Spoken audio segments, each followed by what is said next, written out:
Alors bonjour à tous.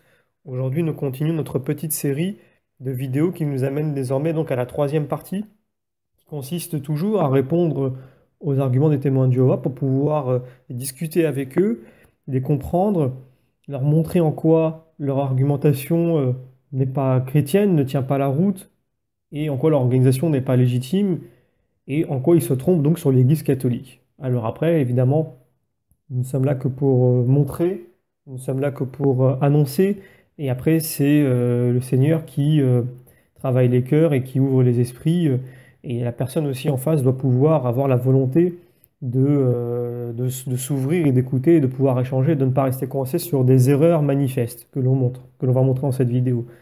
Comme je l'ai dit dans les deux autres vidéos, le but n'est pas d'attaquer les témoins de Jéhovah ou de les rabaisser, faire une fixette sur eux, c'est souvent ce qu'ils disent. Je tiens à rappeler quand même que dans leur logiciel où il y a toutes leurs publications, qui est disponible en ligne d'ailleurs maintenant depuis quelques années, puisque maintenant ils ne cherchent plus trop à le cacher parce que il est facile à chaque année de le retrouver en version piratée sur Internet. Avant, c'était seulement ceux de l'organisation qui pouvaient y avoir accès. Seulement, c'est limité, en tout cas pour les périodiques, jusqu'aux années 70 pour ne pas tomber sur des documents un peu trop gênants sur ce qui pouvait être dit chez Témoins de Jéhovah il y a 100 ans à peu près.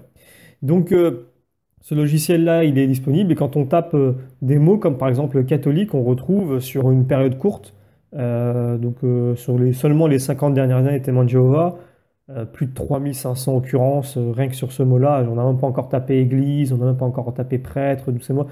Donc, c'est de leur côté que la fixette se fait. Il y a une obsession anticatholique, donc on voit bien par rapport aux origines qu'on manifeste depuis le début de, la vue de cette série de vidéos, et pas le contraire. Généralement, les gens qui ne sont pas témoins de Jéhovah ne connaissent pas grand-chose, ne les connaissent pas trop, ils ne s'y intéressent pas non plus trop à eux. Pour eux, c'est une secte comme les autres. Pour le coup, c'est pas tout à fait faux, mais c'est vrai que pour nous, en tant que chrétiens, ça reste intéressant d'analyser ces courants qui comportent de très nombreuses hérésies et surtout de pouvoir aussi charitablement leur montrer les erreurs et de pouvoir les aider. Donc, comme je le dis, le but, c'est pas de les rabaisser, ce n'est pas voilà, de les humilier ou de les attaquer. Le but, c'est de leur montrer leurs erreurs pour qu'ils puissent le voir, parce que beaucoup d'entre eux sont endoctrinés, malheureusement. Comme je le dis aussi, des fois, il peut m'arriver ou donner l'impression d'être sarcastique, ou un peu cynique ou ironique, mais comme je le dis à chaque fois, c'est montrer, quand on raisonne sur l'absurde comme les témoins de Jéhovah, on est forcé, obligé des fois d'y répondre un peu de la même façon et aussi pour pouvoir les brusquer, pour pouvoir un peu les piquer au vif parce qu'ils sont tellement obtus et coincés sur des choses qui sont fausses et que des fois ils le voient faux, mais c'est ce que dit l'organisation, donc ils peuvent pas changer d'avis, ils peuvent pas réfléchir par eux-mêmes. Bah, des fois on est obligé un petit peu de brusquer tout ça et voilà, de faire, de secouer la personne. Bon là je peux le faire qu'avec des mots, donc je ne peux pas le faire malheureusement physiquement. Même si j'aurais bien aimé le faire, évidemment, charitablement, hein, sans sans aucun sentiment négatif envers qui que ce soit. Donc les deux sujets qui vont être abordés, donc la vidéo précédente, on a parlé de la divinité du Christ et on a parlé de l'Esprit Saint, on va parler aujourd'hui de la Trinité, et si j'ai le temps, normalement, le nom de Dieu. Ça devrait tenir en une vidéo, normalement. J'avais dit dans la vidéo précédente que j'avais parlé des quatre, et en fait c'était trop ambitieux. Donc là, on passe à la Trinité. Donc c'est un concept que les témoins de Jéhovah, comme tous les autres, disent être inventé, n'est pas dans la Bible. Il l'attribue aussi à Constantin. Enfin, ça aussi, j'en ai déjà parlé. Constantin, c'est l'idole qui a bon dos. Pour les témoins de Jéhovah, il lui colle tout. Il a tout fait. C'est quasiment, il a fait plus de choses que Jésus si on les écoute. Donc on voit que finalement, ils prennent pas compte ni de l'interprétation catholique sur la Bible, parce que moi, par exemple, en tant que chrétien, ben, quand je parle des témoins de Jéhovah, quand on me pose des questions sur eux, c'est pas fréquent, mais quand on me pose des questions sur leurs croyances, je ne modifie rien, je ne mens pas. Je la donne telle quelle parce que je sais être fausse, j'ai pas besoin de la modifier. Ce qui est le contraire pour les témoins de Jéhovah, qui à chaque fois sont obligés de changer, modifier, de ne pas donner les bonnes définitions, les bonnes explications. Donc soit ils ne savent pas et ils ne s'intéressent pas, donc ils n'ont pas à s'opposer ou à attaquer, ou soit il faut qu'ils aient un minimum d'honnêteté intellectuelle et d'intelligence pour se dire non, il faut que je sois objectif, il faut que je sois honnête, Si je veux contredire quelqu'un, j'ai le droit, mais par contre, je dois le contredire sur une base vraie. Je ne dois pas changer la réalité. J'ai un devoir de vérité, même quand je m'adresse, même quand je parle d'une religion que je sais être fausse. Moi, par exemple, il ne m'arrivera pas à l'idée de mentir sur le témoin de Jéhovah ou d'en rajouter simplement parce que je sais que leur croyance est fausse. Il faut dire la vérité. On a un devoir de vérité en tant que chrétien et c'est aussi le but de ces vidéos. Alors, si on parle maintenant, si on ouvre le sujet de la Sainte Trinité, qui va prendre une bonne partie de la vidéo, eh bien, on ne peut pas passer à côté, évidemment, de l'Évangile selon Saint Jean, qui est une véritable hymne à la Trinité. Pour ceux qui ne souhaitent pas la voir, eh bien, je pense qu'il est impossible de ne pas la voir dans cet Évangile-là. Ce qui est intéressant, c'est de toujours se rappeler que le livre de l'Apocalypse, il a été écrit avant cet évangile. Donc dans l'ordre chronologique, c'est d'abord le livre d'Apocalypse que Saint Jean écrit et ensuite son évangile. C'est intéressant dans la mesure où ça change le regard que l'on porte sur cet évangile, puisqu'il se passe un certain temps entre le troisième et le quatrième évangile en termes de chronologie, qui est quand même assez important, puisque l'évangile selon Saint Jean, c'est la fin du 1er siècle. Entre la résurrection de Jésus et l'écriture de cet évangile, il se passe un demi-siècle quasiment, près de 50 ans, voire même un tout petit peu plus. Et entre-temps, l'évangélisation s'est largement répandue, et si, comme le disent les témoins de Jéhovah, l'hérésie était née à ce moment-là, eh bien, Saint Jean l'aurait corrigé. Non seulement il ne le fait pas, mais en plus, il accentue largement cette croyance. Quand les témoins de Jéhovah mettent l'accent, par exemple, sur le nom de Dieu, on va y revenir tout à l'heure, mais on peut aussi commencer un petit peu à en parler. Ils disent, le nom de Dieu dans l'Ancien Testament, c'est Jéhovah. Voilà, c'est ce que Dieu révèle à Moïse, et c'est un nom duquel on ne peut pas se soustraire. C'est le nom et c'est tout. Sauf que dans la Bible, on le retrouve généralement traduit par je suis, qui a un sens extrêmement profond. Mais quand on ne rentre pas dans ce sens-là, qui est très important, mais que l'on reste sur le nom de Jéhovah et qu'on insiste sur le nom de Jéhovah, on n'est pas en train de glorifier le nom de Dieu, on n'est pas en train de le mettre en avant. C'est faux. D'ailleurs, c'est même une chose, le fait de jouer comme ça avec le nom de Dieu, c'est quelque chose qui est proscrit par la Bible, on le verra également. Mais ce qui est important à comprendre, c'est que les témoins de Jéhovah, quand ils choisissent de mettre en avant Jéhovah, le nom de Jéhovah plutôt, c'est davantage pour occulter le lien qu'il y a entre Dieu et le Christ. Donc, ou alors entre le nom du tétragramme et celui de Jésus-Christ. Et donc de remettre l'accent, comme je le disais dans la première vidéo, un peu plus sur l'Ancien Testament que sur le Nouveau, comme si le Nouveau Testament n'avait rien apporté de particulier. Alors, il y a aussi autre chose qu'il faut savoir. Et comme je l'ai dit dans la première vidéo également, toujours se rappeler que Moïse, c'était un serviteur de Dieu. Il faut savoir remettre les choses dans un contexte. Jésus, c'était le Fils, c'est le Fils de Dieu. Donc tout ce qui était voilé, ou en partie révélé dans l'Ancien Testament, c'est lui qui donne la clé et qui dévoile tout.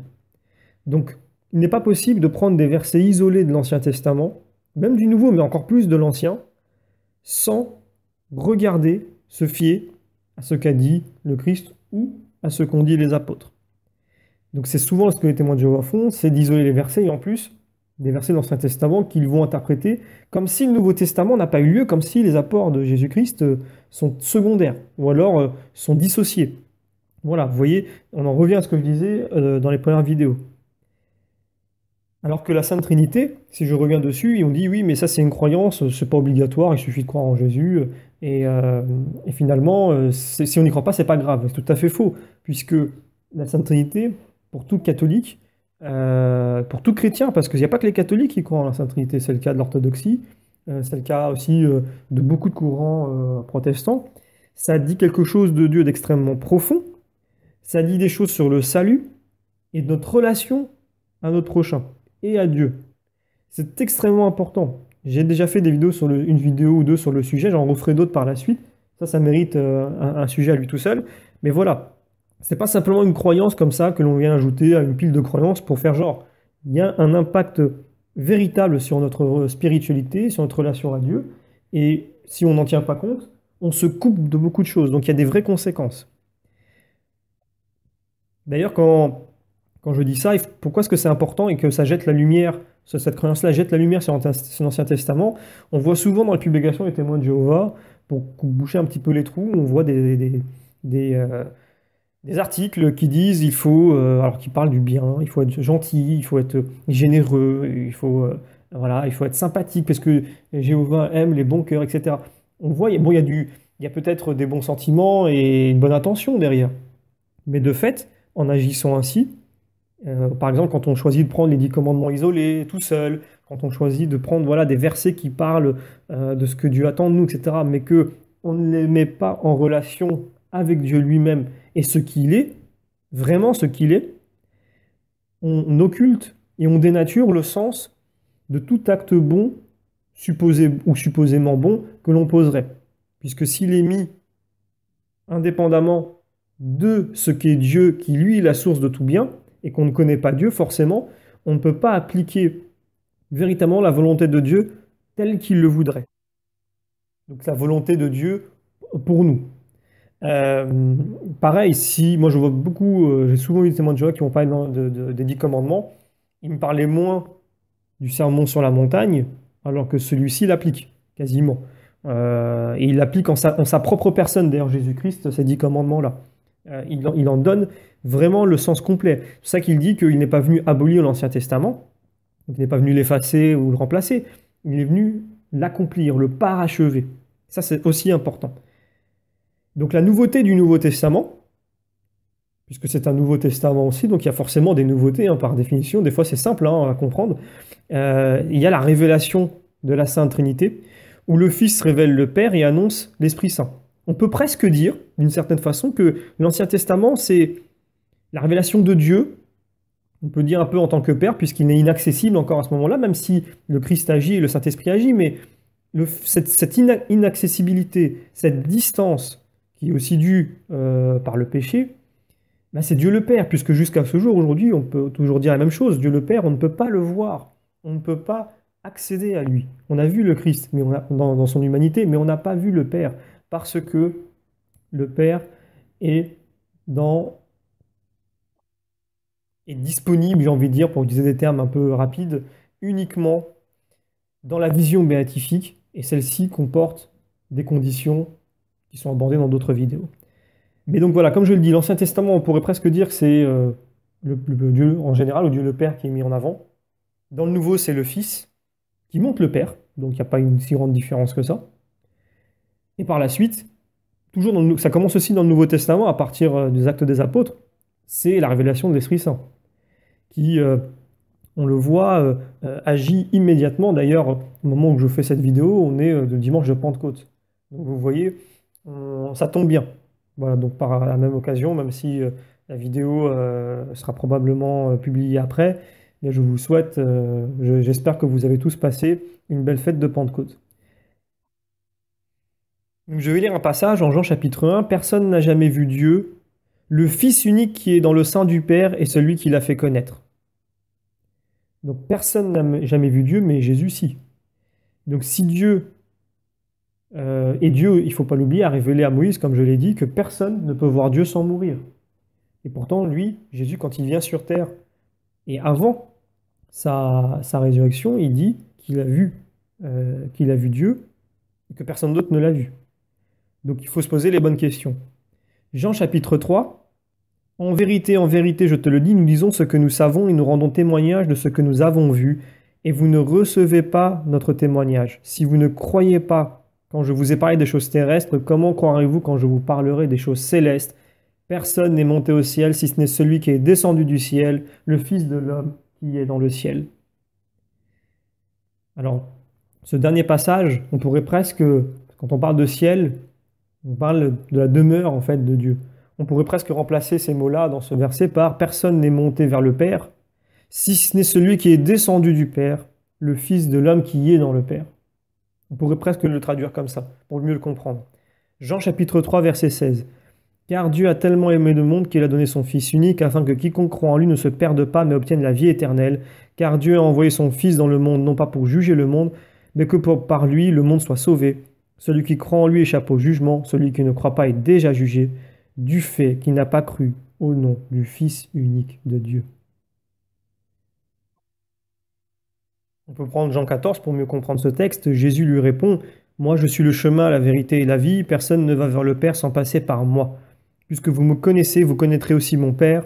Dès maintenant vous le connaissez et vous l'avez vu. Philippe lui dit, Seigneur, montre-nous le Père, cela nous suffit. Jésus lui répond, il y a longtemps que je suis avec vous et tu ne me connais pas, Philippe. Celui qui m'a vu a vu le Père. Comment peux-tu dire, montre-nous le Père? Tu ne crois donc pas que je suis dans le Père et que le Père est en moi? Des paroles que je vous dis, je ne les dis pas de moi-même. Le Père demeure en moi, fait ses propres œuvres. Croyez-moi, je suis dans le Père. Si vous ne me croyez pas à cause de mes œuvres, si vous ne croyez pas, croyez du moins à cause des œuvres elles-mêmes. Amen, amen, je vous le dis, celui qui croit en moi fera les œuvres que je fais. Il en fera même de plus grandes parce que je pars vers le Père et que tout ce que vous demanderez en mon nom, je le ferai, afin que le Père soit glorifié dans le Fils. Quand vous me demanderez quelque chose en mon nom, moi je le ferai. Si vous m'aimez, vous garderez mes commandements. Vous voyez, d'une certaine façon, dans ce texte-là, Jésus répond un petit peu aussi aux témoins de Jéhovah quand ils disent que voilà, Jésus et Jéhovah ne sont pas les mêmes. Quand on leur lit ces passages-là, alors évidemment, ils essayent de donner un sens allégorique, et puis ils disent, non, non, mais Jésus il fait tellement la volonté de Jéhovah, il est tellement proche de lui, que c'est comme si, quand on voyait Jésus, on voyait lui. Vous voyez ce jeu, ce glissement sémantique qui fait que on dénature les propos de Jésus. Pourtant, il dit toujours en Jean chapitre 3, « Celui qui croit au Fils a la vie éternelle, celui qui refuse de croire le Fils ne verra pas la vie, mais la colère de Dieu demeure sur lui. » Celui qui croit au Fils a la vie éternelle. Jean chapitre 5. Et c'est là que les choses vont commencer à être intéressantes pour nous. C'est pourquoi de plus en plus les Juifs cherchaient à le tuer, car non seulement il ne respectait pas le Shabbat, mais encore il disait que Dieu était son propre Père, et il se faisait ainsi l'égal de Dieu. Vous voyez, ces Juifs-là ont compris que Jésus se faisait l'égal de Dieu. C'est pour cela qu'ils l'ont attaqué, et Jésus ne leur a pas dit « Non, non, mais vous vous trompez. Non, non, je vous ai mal compris. » Non, non, ils l'ont attaqué, et le texte est très clair. Et on voit donc les ascendants de nouveaux spirituels et témoins de Jéhovah qui attaquent les chrétiens quand ils disent que Jésus est l'égal de Dieu. Je continue en lisant Jean chapitre 5. Jésus reprit donc la parole, il leur déclarait « Amen, amen, je vous le dis, le Fils ne peut rien faire de lui-même, il fait seulement ce qu'il doit faire par le Père. Ce que fait celui-ci, le Fils le fait pareillement, car le Père aime le Fils et lui montre tout ce qu'il fait, et il montre les œuvres plus grandes encore, si bien que vous serez dans l'étonnement. Comme le Père en effet relève les morts et les fait vivre, ainsi le Fils lui aussi fait vivre qui il veut. » Et on voit que là, après que le Fils, donc Jésus-Christ, ait mis en avant le Père, cette fois-ci, il y a un rééquilibrage à la suite qui montre comment fonctionne aussi la Trinité. Car le Père ne juge personne, il a donné au Fils tout pouvoir pour juger, afin que tous honorent le Fils comme ils honorent le Père. Celui qui ne rend pas honneur au Fils ne rend pas non plus honneur au Père. Donc là, les deux partagent un même honneur. Si Jésus n'était pas Dieu, cela serait un blasphème. Cela ne serait pas bon. Mais ce qui se passe, et c'est pour cela que la Sainte Trinité est importante pour comprendre ces textes-là, c'est que comme le Fils glorifie le Père et le met en avant, le Père fait de même avec le Fils, notamment dans le baptême de Jésus où il dit « Voici mon Fils bien-aimé, celui en qui j'ai mis tout mon amour. » Et on voit comment l'un et l'autre, d'une certaine façon, se jettent la balle. Et que l'un glorifie et élève l'autre et l'autre fait de même. Et comme le Fils s'exprime beaucoup plus dans les évangiles que le Père, alors il fait un peu les deux des fois. On voit au début du verset, c'est souvent ces passages-là que les témoins de Jéhovah reprennent. Ils disent « Le Fils ne peut rien faire de lui-même. Il fait seulement ce qu'il doit faire par le Père, donc forcément il est inférieur. » Oui, mais après il nous explique que le Père ne juge personne. Et il a donné au Fils tout pouvoir pour juger. Et pourtant, des fois, on lit ailleurs que Dieu juge.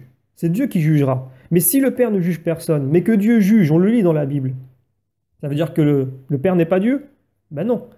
Ça veut dire tout simplement que le Père et le Fils, le pouvoir de juger, on le voit à travers le Fils, et c'est une même volonté que partage le Père. Et on voit, comme c'est écrit dans ce texte, et les témoins de Jéhovah ne peuvent pas répondre à ça quand il est écrit, que tous honorent le Fils comme ils honorent le Père. C'est le même honneur qui est donné aux deux. Jean chapitre 10, moi et le Père, nous sommes un. Quand vous demandez à un témoin de Jéhovah de vous expliquer ce passage, il vous dit ce que je vous ai dit auparavant. Que oui, ils sont très proches, etc. C'est comme s'ils étaient qu'une seule personne. Quand on voit le Fils, On voit le Père dans les actes seulement, pas plus. Donc c'est une belle réécriture effectivement du texte. Et à cela, il suffit de montrer que Jésus parle de lui avant le Père en disant « Moi et le Père, nous sommes un ». Il commence par lui-même et pas par le Père. De plus, le verbe utilisé pour parler de l'unité est écrit aussi au présent, en langue grecque. C'est ce qui rend impossible, c'est ce qui aurait été impossible, pardon, si il n'y avait pas d'égalité entre les deux. Et pour finir, il a prononcé ces paroles avant sa mort et sa résurrection, donc on ne peut même pas utiliser l'excuse que des fois utilisent les témoins de Jéhovah, de dire oui, mais après la résurrection, il est monté aux cieux, etc. Il a mérité ce que le Père lui a donné. Enfin, ça ne marche pas. Et les témoins de Jéhovah font le lien avec ce texte, avec un autre, afin de réduire le sens de celui-ci. Ils lisent Jean 17, « Que tous soient un, comme toi, Père, tu es en moi, et moi en toi, qu'ils soient un en nous, eux aussi, pour que le monde croie que tu m'as envoyé, et moi je leur ai donné la gloire que tu m'as donnée pour qu'ils soient un, comme nous sommes un. » Alors pour commencer, dans le verset 21, le premier verset que j'ai lu, le verbe « être » n'est pas utilisé ici au présent pour les croyants. Donc déjà, on a une notion de temps qui est tout à fait différente. Et c'est l'union qui est souhaitée, pas l'unité. C'est au verset 22 que l'unité est souhaitée entre croyants afin qu'elle soit similaire à celle existante entre le Père et le Fils, où il est question d'union. Vous voyez? Donc les choses sont bien expliquées et bien distinctes. Mais les témoins de Jéhovah jouent sur la confusion comme ils le font d'habitude. Maintenant, on peut prendre d'autres exemples. On a un petit peu parlé de Saint Jean, mais je vous invite vraiment à lire tout l'évangile selon Saint Jean, c'est frappant, et on ne peut absolument pas, à aucun moment, dire que Jésus n'est pas Dieu en lisant l'évangile selon Saint Jean, ne serait-ce que cet évangile, hein. Évidemment, on le voit partout ailleurs dans le Nouveau Testament, c'est préfiguré dans l'Ancien, mais pour les plus sceptiques, là, pour le coup, c'est compliqué, à moins vraiment d'être dans un endoctrinement très fort. Il y a aussi un autre passage que l'on retrouve beaucoup dans la Bible, c'est une expression: que la grâce et la paix vous soient données de la part de Dieu notre Père et du Seigneur Jésus-Christ. On la retrouve notamment dans 1 Corinthiens chapitre 1, 2 Corinthiens chapitre 1, Éphésiens 1, Galates 1. C'est souvent comme ça que démarrent les épîtres. Et elle nous apprend beaucoup de choses, cette phrase-là. Je vais la relire. Que la grâce et la paix vous soient données de la part de Dieu notre Père et du Seigneur Jésus-Christ. On comprend tout de suite plusieurs choses. Notamment que les premiers chrétiens, puisque là c'est saint Paul qui s'exprime, faisait déjà la distinction entre Dieu en tant que Père et le Fils Jésus-Christ, qui est nommé Seigneur, ce qui est un titre que vous conviendrez revient aux deux. On ne peut pas dire que Jésus est Seigneur, mais que Dieu n'est pas Seigneur.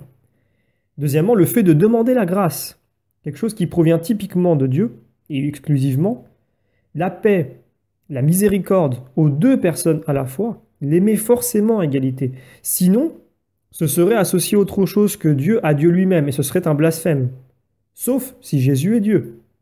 Et troisièmement, il était déjà établi pour tous les premiers chrétiens de prier Jésus comme on prie le Père et à leur rendre un hommage religieux commun. À tel point que Pline, gouverneur de Bithynie, dans une lettre écrite par lui à l'empereur Trajan, c'est seulement la deuxième partie du 1er siècle, hein. Et donc ça serait probablement arrivé même avant l'écriture de l'évangile selon saint Jean.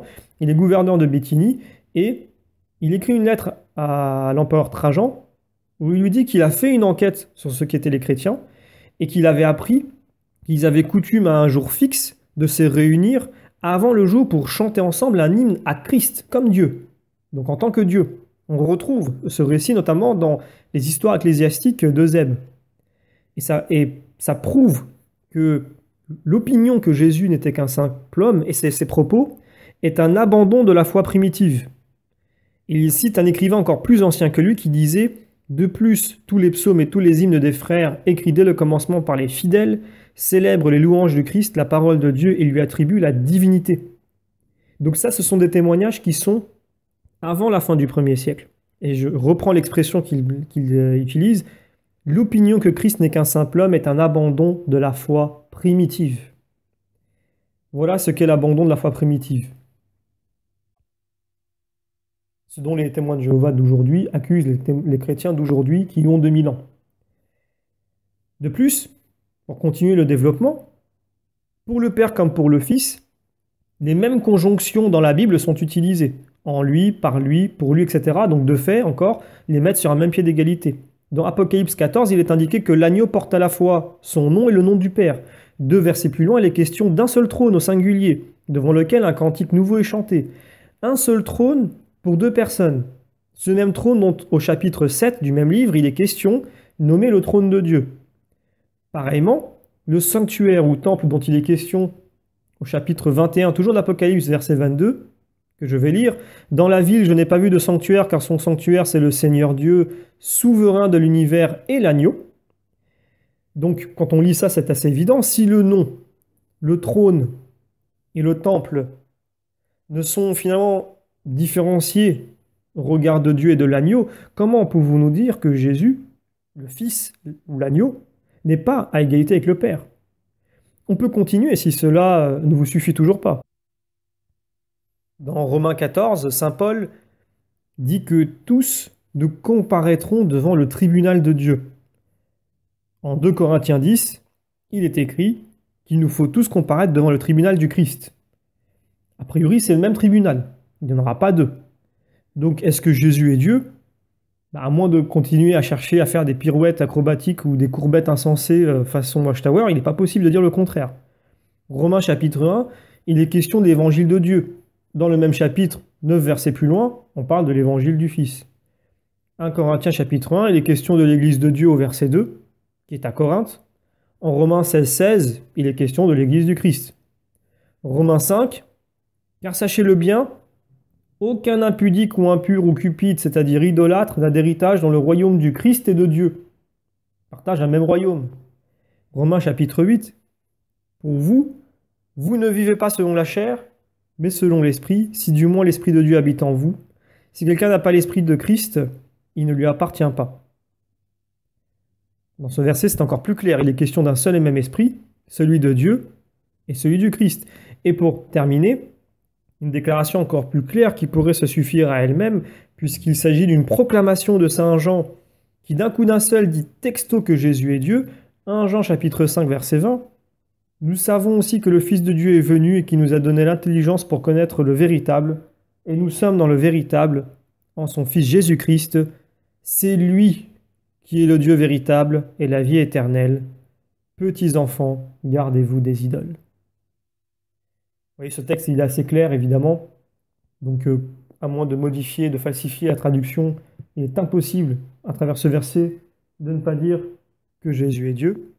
Et enfin, pour terminer sur le sujet, n'oubliez jamais, on pourrait encore faire d'autres parallèles, mais je vous ai fait un résumé rapide pour montrer que finalement notre croyance ne se passe pas sur rien, et encore moins sur des traditions païennes ou sur des personnages comme Constantin, mais bien sur la Bible, sur une lecture de la Bible à la lumière de l'Église et pas à la lumière d'une entreprise qui est cotée en bourse aux États-Unis et qui n'a aucun intérêt particulier à lire la Bible ou qui n'a pas de légitimité même particulière à lire la Bible puisqu'elle n'a aucun lien ni temporel, ni géographique, ni spirituel avec le collège apostolique. Donc n'oubliez jamais que, pareil, le nom que l'on utilise pour le baptême, il est indiqué de baptiser au nom, donc au singulier de la Trinité, le Père, le Fils et le Saint-Esprit. C'est exactement ces 3 personnages, comme je l'ai dit, qui apparaissent au baptême de Jésus. Et même si je n'ai pas eu le temps de citer, ou la possibilité pour l'instant de citer tous les versets qui montrent que Jésus est bien Dieu, a priori, nous n'en avons toujours pas vu un seul qui dise que Jésus est l'ange Michael. Voilà.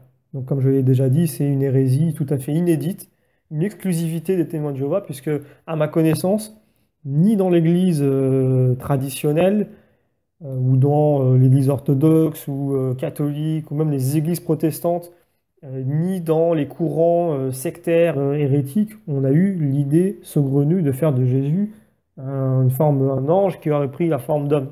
Jamais. C'est tout à fait inédit. Donc en cela, il y a une forme d'exclusivité chez les témoins de Jéhovah. Donc là, nous allons parler du nom de Dieu, qui pour les témoins de Jéhovah est Jéhovah, et donc de l'accusation portée par les témoins de Jéhovah envers les chrétiens de dire que les chrétiens ont fait, volontairement ou involontairement, oublier le nom de Jéhovah issu du tétragramme est présent dans l'Ancien Testament. Donc pour eux, nous voulons faire oublier le nom du Père pour mieux mettre en avant le Christ. Quiconque connaît un minimum l'enseignement de l'Église sait bien que cela est tout à fait faux. C'est même le contraire. Néanmoins, il est temps de répondre donc à ces erreurs et à ces inepties qui ont pour but, comme nous l'avons déjà vu, de duper les chrétiens. Dans les versions grecques de la Bible, qui comprennent l'Ancien et le Nouveau Testament, le tétragramme n'apparaît pas. Donc l'accusation aussi porte à ce niveau-là. Car lors de la traduction de l'hébreu en grec, celui-ci a été remplacé, comme je l'ai déjà dit, par Kyrios, qui veut dire Seigneur. Et des fois, on retrouve même Théos pour Dieu. C'est un fait que reconnaissent les témoins de Jéhovah, mais leur argument consiste à dire que dans la version hébraïque plus ancienne, le tétragramme est présent. Or, celui-ci n'étant pas prononçable, il n'est pas possible de le traduire dans une autre langue, ce qui est logique. Il n'est même pas prononcé par les personnes de confession juive d'aujourd'hui. D'ailleurs, les témoins de Jéhovah n'en parlent pas beaucoup. On se demande pourquoi. Le fait qu'il ne soit pas prononçable par l'absence de voyelles n'est finalement qu'un détail, puisqu'elle n'empêche pas la connaissance de Dieu, la connaissance du sens du nom, cette même connaissance que les témoins de Jéhovah ont par contre mis sous le tapis, en occultant la divinité du Christ, venu nous montrer le Père au profit de l'exaltation d'un nom inventé, puisqu'il est imprononçable à la base, et dont toute l'essence a été extirpée. Il suffit de parler avec un témoin de Jéhovah pour voir comment il abuse du nom de Dieu en l'utilisant à toutes les phrases, quasiment comme une ponctuation, un peu comme pour insister, comme pour répondre à quelque chose, pour compenser un manque et pour voilà, montrer à l'auditeur en face que lui, en surjouant, finalement, il ne fait que remettre à sa place ce que les chrétiens méchants ont mis sous le tapis. Donc en surjouant ainsi, évidemment, ils se discréditent eux-mêmes. Et donc le nom de Jéhovah devient en soi une sorte d'idole qui a bon dos pour l'argumentaire des témoins de Jéhovah. Ce nom devient comme un mot magique à prononcer pour se protéger, se donner du crédit et sortir de toute situation. Et quand je parle de mots magiques, je pèse mes mots. J'ironise à peine, puisque dans la Kabbale juive, vous voyez, on en revient encore à cette filiation, plusieurs noms divins sont utilisés pour exalter la divinité, notamment le nom de Jéhovah, qui est utilisé à outrance et sans respect, exactement comme le font les témoins de Jéhovah.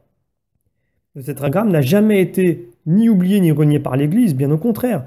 Il est trop respecté pour être vulgairement utilisé tel que font les témoins de Jéhovah, en vue non pas d'exalter Dieu, mais de créer une distinction nette entre Dieu et Jésus qui ne serait pas Dieu et donc d'occulter Jésus.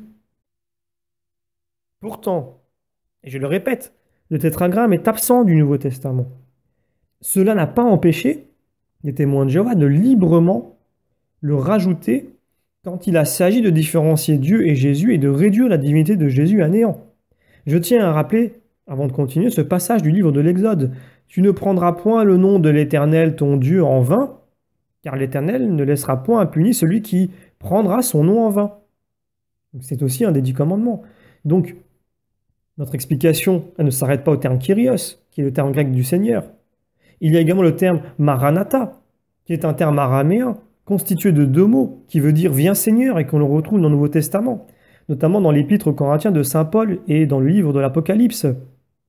Il est utilisé par les araméens, du coup, en substitut de Seigneur et du tétragramme hébreu, de tout temps, dès les premiers chrétiens, en désignant Jésus-Christ lui-même. Chez les araméens, c'était un nom de majesté.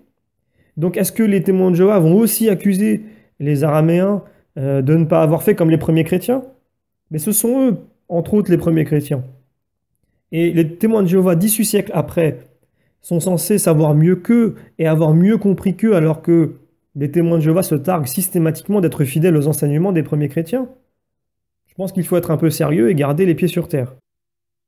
Donc déjà, rien que là, on a un aperçu, dans ce que je viens d'expliquer, de l'attirail de l'argumentaire témoin de Jéhovah. Donc on falsifie ou on omet des données historiques concernant le tétragramme dans les anciens manuscrits, on accuse de façon mensongère l'Église et on essaye, soi-disant, honnêtement, de rétablir la vérité par l'honnête et gentil étudiant de la Bible qui ne fait finalement que lire la Bible et de l'interpréter tel qu'un vrai chrétien, parce que c'est la façon dont les témoins de Jéhovah se nomment dans leur périodique, se distinguent des faux chrétiens. Donc eux, ce sont des chrétiens sincères.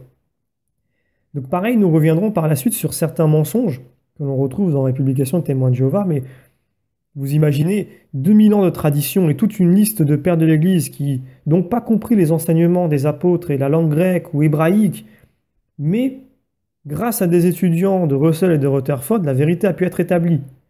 Donc, il faut dire aussi pour la petite histoire que ce même Rutherford n'utilisait que très peu le nom de Jéhovah au tout départ. Il préconisait d'ailleurs l'usage du nom de Dieu ou Seigneur, donc Théos ou Kyrios. Mais les directives de l'organisation ont changé par la suite et l'accent mis sur le nom de Jéhovah n'est venu que dans les années 30, donc en 1930. Elle est bien changeante, donc cette vérité témoin de Jéhovah, on ne peut pas trop se fier sur elle. Tout autant que sur les dates de fin du monde qui ont successivement été annoncées et qui ont donné lieu à chaque fois à des crises en interne et à la fuite de nombreux adeptes qui sont quittés l'organisation parce qu'ils se sont rendus compte de la duperie, ils ont été déçus. Mais fort heureusement, cette organisation a su se rattraper, puisque il est très difficile d'avoir accès à cette ancienne littérature directement par chez eux. Ensuite, ils ont modifié le sens. Ils ont dit non, non, mais vous n'avez pas compris, c'est pas la fin du monde, c'est la fin d'un système. Sauf que les textes sont très clairs. Et finalement, à partir d'un développement qu'ils font sur les prophéties de Daniel en calculant littéralement un peu comme fait la Kabbale quand ils utilisent les textes de la Bible, ils prennent les chiffres, ils les utilisent comme on l'utilise dans les rites un peu de sorcellerie ou d'occulte. On leur fait dire ce qu'ils n'ont pas dit, donc on cherche à connaître l'avenir. C'est un peu comme faire de la voyance, et donc on prédit des dates de fin, alors que Jésus lui-même a dit, vous ne connaîtrez pas cette date de fin.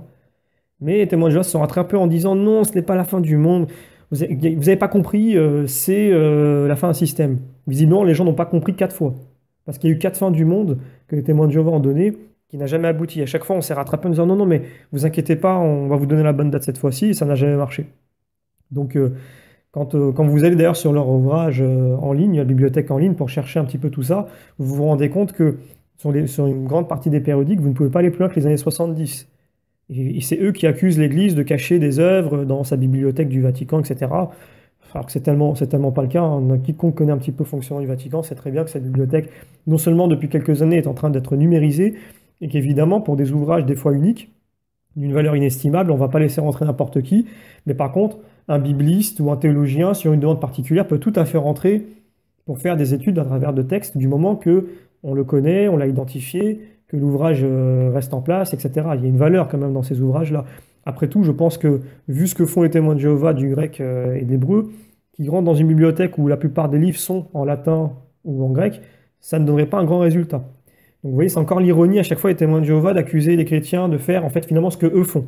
C'est eux qui cachent des œuvres qui sont compromettantes pour eux. Donc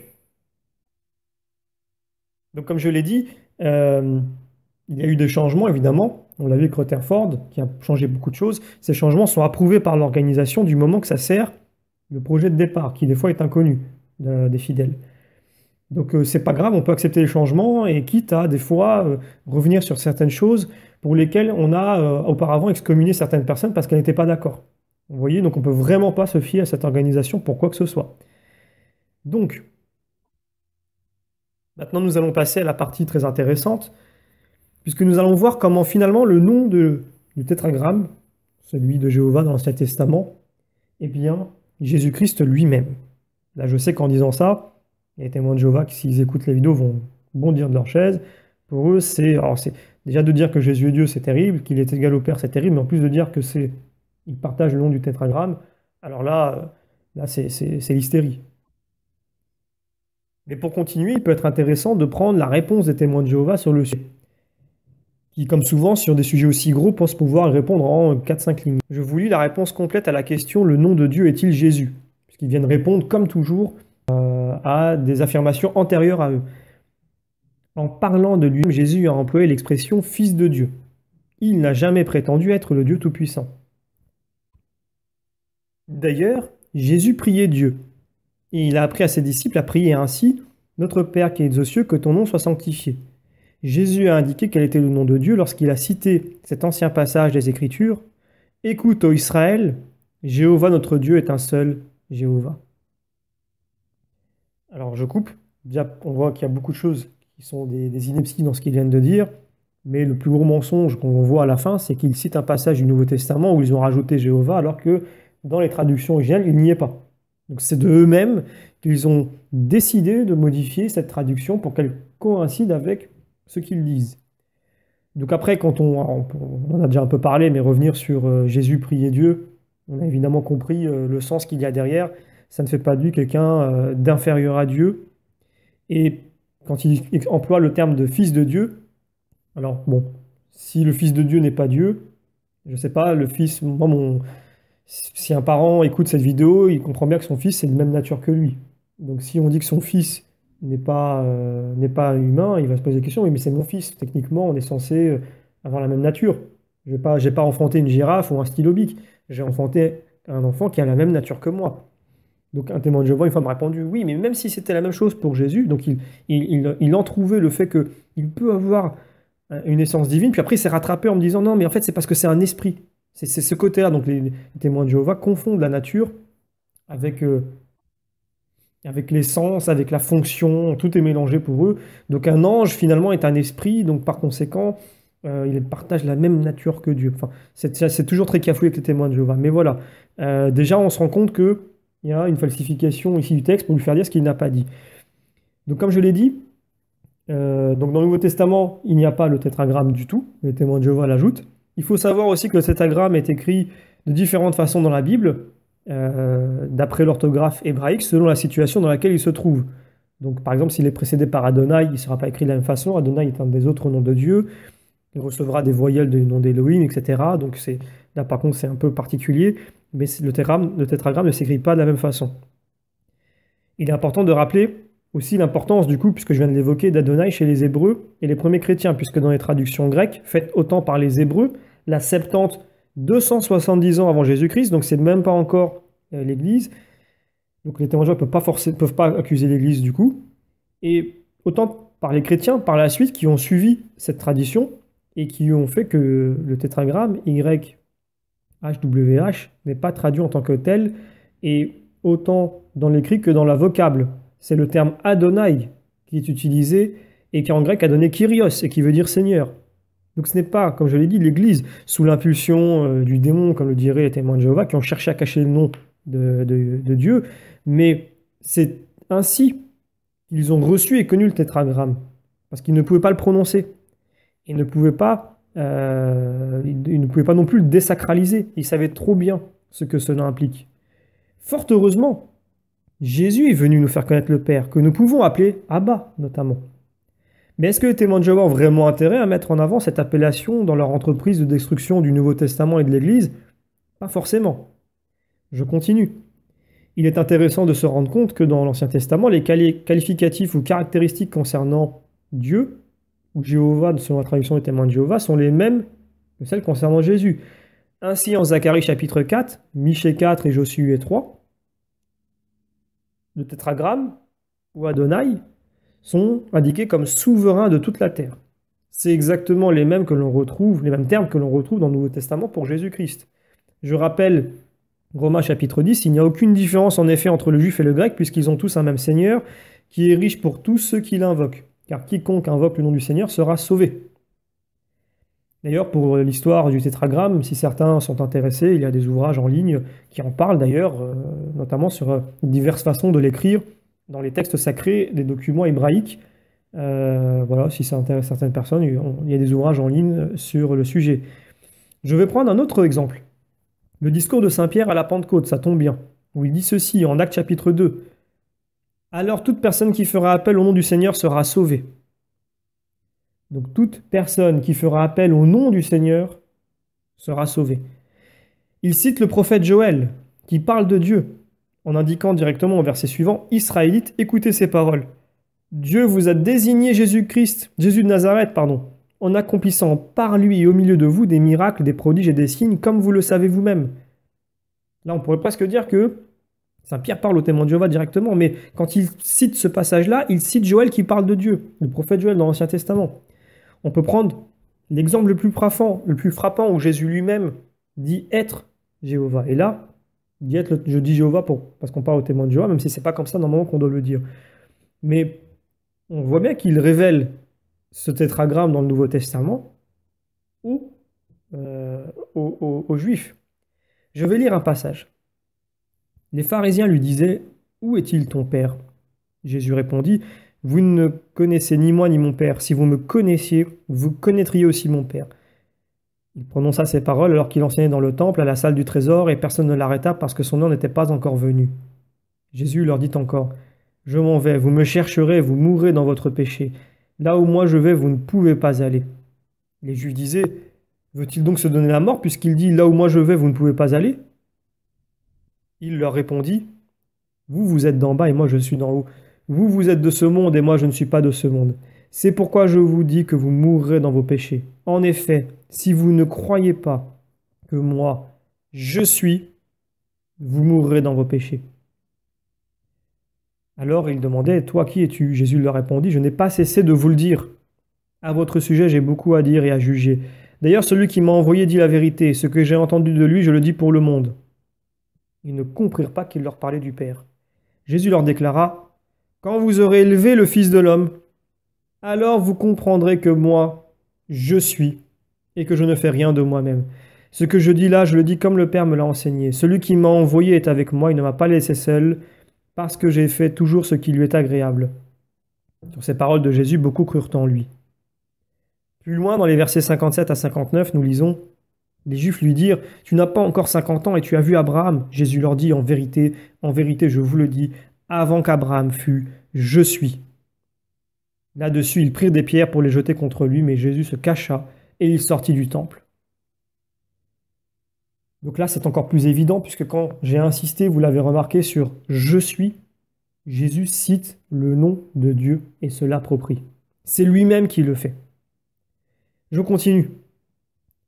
Parce que nous avons lu Saint Jean chapitre 8 tout à l'heure, et je n'ai pas fait le parallèle avec Isaïe 43, là où il renvoie.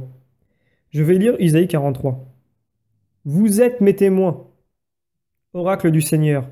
Vous êtes mon serviteur, celui que j'ai choisi, pour que vous sachiez, que vous croyiez en moi et compreniez que moi, je suis.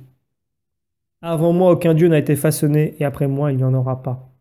C'est moi, oui, c'est moi qui suis le Seigneur. En dehors de moi, pas de sauveur. C'est moi qui annonce, qui sauve et qui proclame, et non un Dieu étranger parmi vous. Vous êtes mes témoins, oracle du Seigneur, et moi je suis Dieu. Oui, depuis toujours, moi, je suis. Personne ne délivre de ma main ce que je fais. Qui s'y opposera? Alors là, le texte est très clair. On voit bien que c'est Dieu qui parle en Isaïe 43, et c'est Jésus qui parle la même chose, qui dit la même chose dans les évangiles, et qui insiste en disant: je suis Dieu, il n'y a pas d'autre Dieu en dehors de moi, etc. Il parle de lui-même, et il s'associe au tétragramme. La traduction qui est donnée par la Bible des témoins de Jéhovah, la traduction du Monde Nouveau, est assez ridicule sur bien des points, et elle ne veut rien dire, ni dans aucun contexte, elle ne respecte aucunement les textes ni hébraïques ni grecs, et ne cherche qu'à détruire le lien qui existe entre le tétragramme et Jésus qui s'y réfère. Et le texte falsifié donne ainsi: alors vous saurez que je suis celui que j'affirme être. C'est assez redondant. En gros, c'est comme si je dis: vous saurez que je suis celui que je dis ou prétends être. Ça ne veut rien dire. On dirait de la philosophie de comptoir. La substance est vidée, la traduction falsifiée, mais par contre, les Juifs de l'époque avaient bien compris ce qu'il a dit.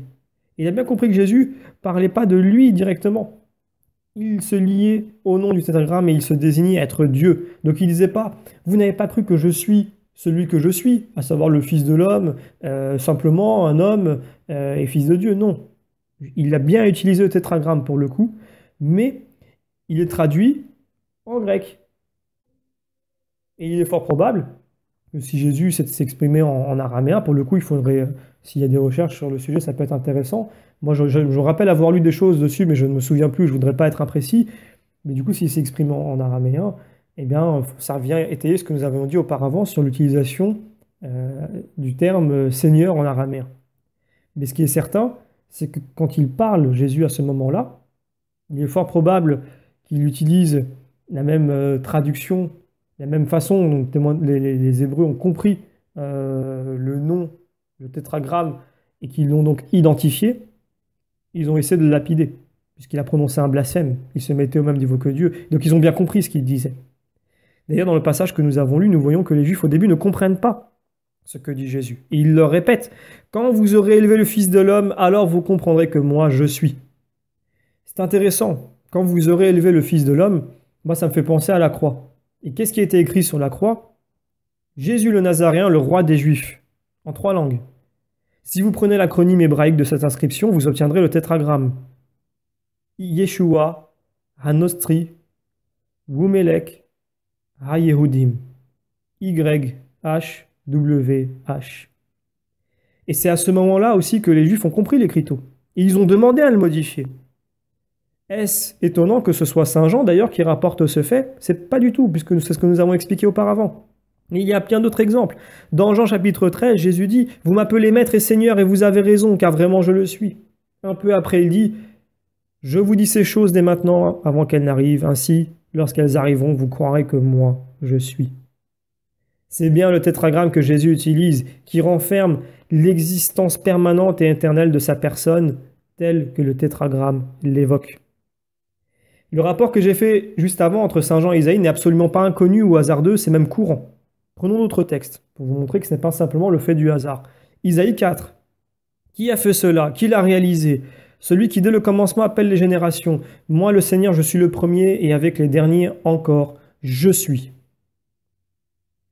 Écoute-moi Jacob, toi Israël que j'ai appelé. Moi, je suis. Je suis le premier et je suis le dernier.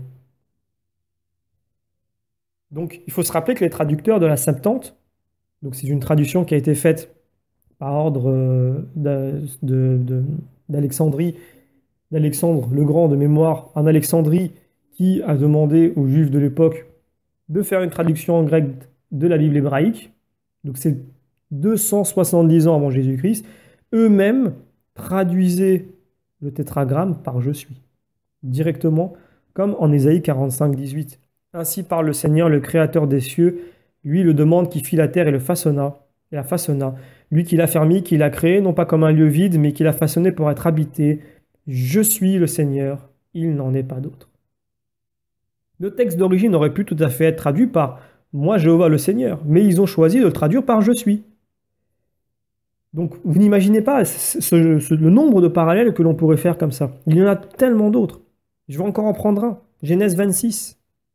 Je suis le Dieu d'Abraham, ton père, ne crains point, car je suis avec toi. C'est intéressant, puisqu'en Matthieu 14, la même phrase est dite par Jésus. Confiance, c'est moi, n'ayez plus peur. Prenons Apocalypse chapitre 4. Les 4 vivants ont chacun 6 ailes et ils sont remplis de Dieu tout autour et au-dedans. Ils ne cessent de dire jour et nuit, Saint, Saint, Saint est le Seigneur Dieu, le Tout-Puissant, qui était, qui est et qui vient. Ce passage de l'Apocalypse, il renvoie à Isaïe chapitre 6. Ils criaient l'un à l'autre et disaient, Saint, Saint, Saint est l'Éternel des armées. Toute la terre est pleine de sa gloire. Et de ce même chapitre d'Ésaïe, il est écrit plus bas, j'entendis la voix du Seigneur disant, qui enverrai-je? Et qui marchera pour nous? Je répondis, me voici, envoie-moi. Il dit alors, va et dis à ce peuple, vous entendrez et vous ne comprendrez point, vous verrez et vous ne saisirez point.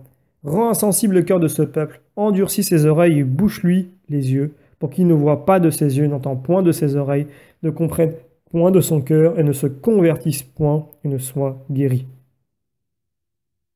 Donc, ces passages, il est clairement question de Dieu dans Isaïe. Et que dit Saint Jean chapitre 12? Il reprend quasiment le même texte. Et c'est Jésus qui parle.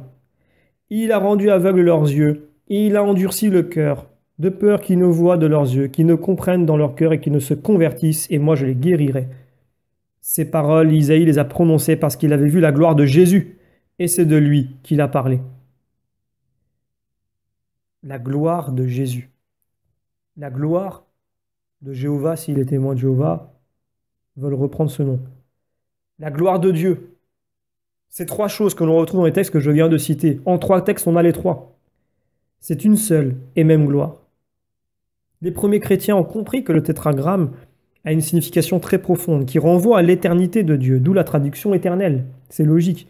Saint Clément d'Alexandrie avait déjà, lui, en son temps, compris que le Père, le Fils et le Saint-Esprit sont de même nature, de même hypostase.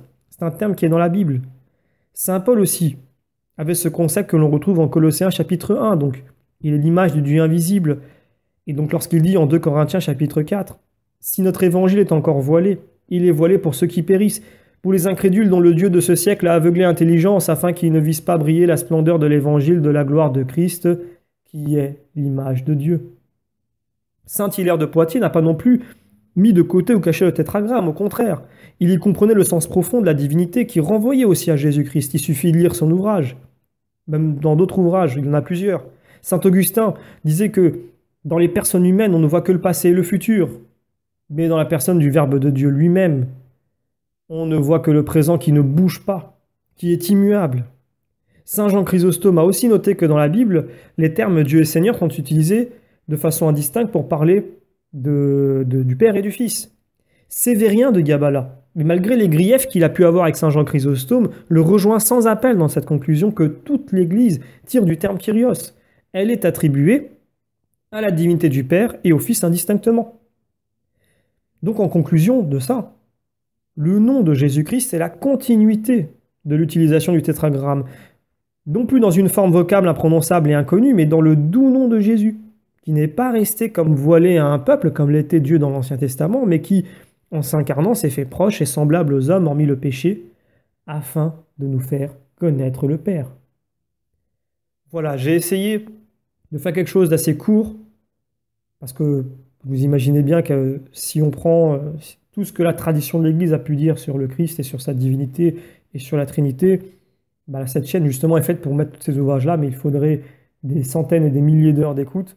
Donc là, j'ai pris des exemples pour montrer que la croyance est bien basée sur les Saintes Écritures, mais que les Saintes Écritures seules ne suffisent pas, parce que si la parole n'est pas vécue et méditée dans les cœurs avec l'Esprit Saint qui agit dans le cœur des chrétiens qui sont membres du corps de l'Église, on ne peut pas comprendre les Saintes Écritures. C'est aussi simple que ça. La preuve en est tous les courants en dehors du corps de l'Église qui interprètent la Bible à leur façon. Et la preuve en est encore plus quand il y a malhonnêteté et quand il y a des falsifications de la traduction de la Bible. Moi, j'entends souvent les témoins de Jéhovah dire « Mais oui, il y a une époque, l'Église a empêché d'accès à la Bible. » C'est faux. Elle a, à un moment donné, empêché des traductions de la Bible en langue véniculaire, donc qui ne sont pas les langues usuelles, parce que ils les ont empêchés tant qu'eux ne les avaient pas validés. Ce qui est logique, et justement, la Bible des témoins de Jéhovah leur donne 1000 fois raison, puisque quand cette interdiction n'a plus lieu d'être, on a vu toutes les fausses traductions qui ont eu lieu, et qui donnent notamment la traduction du monde nouveau des témoins de Jéhovah. Donc l'Église a eu 1000 fois raison de faire ça, pour que justement les gens n'aient pas une compréhension erronée des Saintes Écritures. Ce n'est pas la Bible que l'Église a empêché d'être propagée, ce sont les traductions mauvaises, fallacieuses de la Bible qu'elle a empêchées, et fort heureusement. Malheureusement, on a eu depuis quelques siècles un relâchement. Les attaques contre l'Église ont été toujours très fortes, mais il y a eu comme un relâchement. Et un relâchement, pas forcément de l'Église, mais un relâchement qui fait que on sent que Dieu laisse passer l'Église dans une période vraiment assez trouble, mais qui est une épreuve, une sainte épreuve pour l'Église.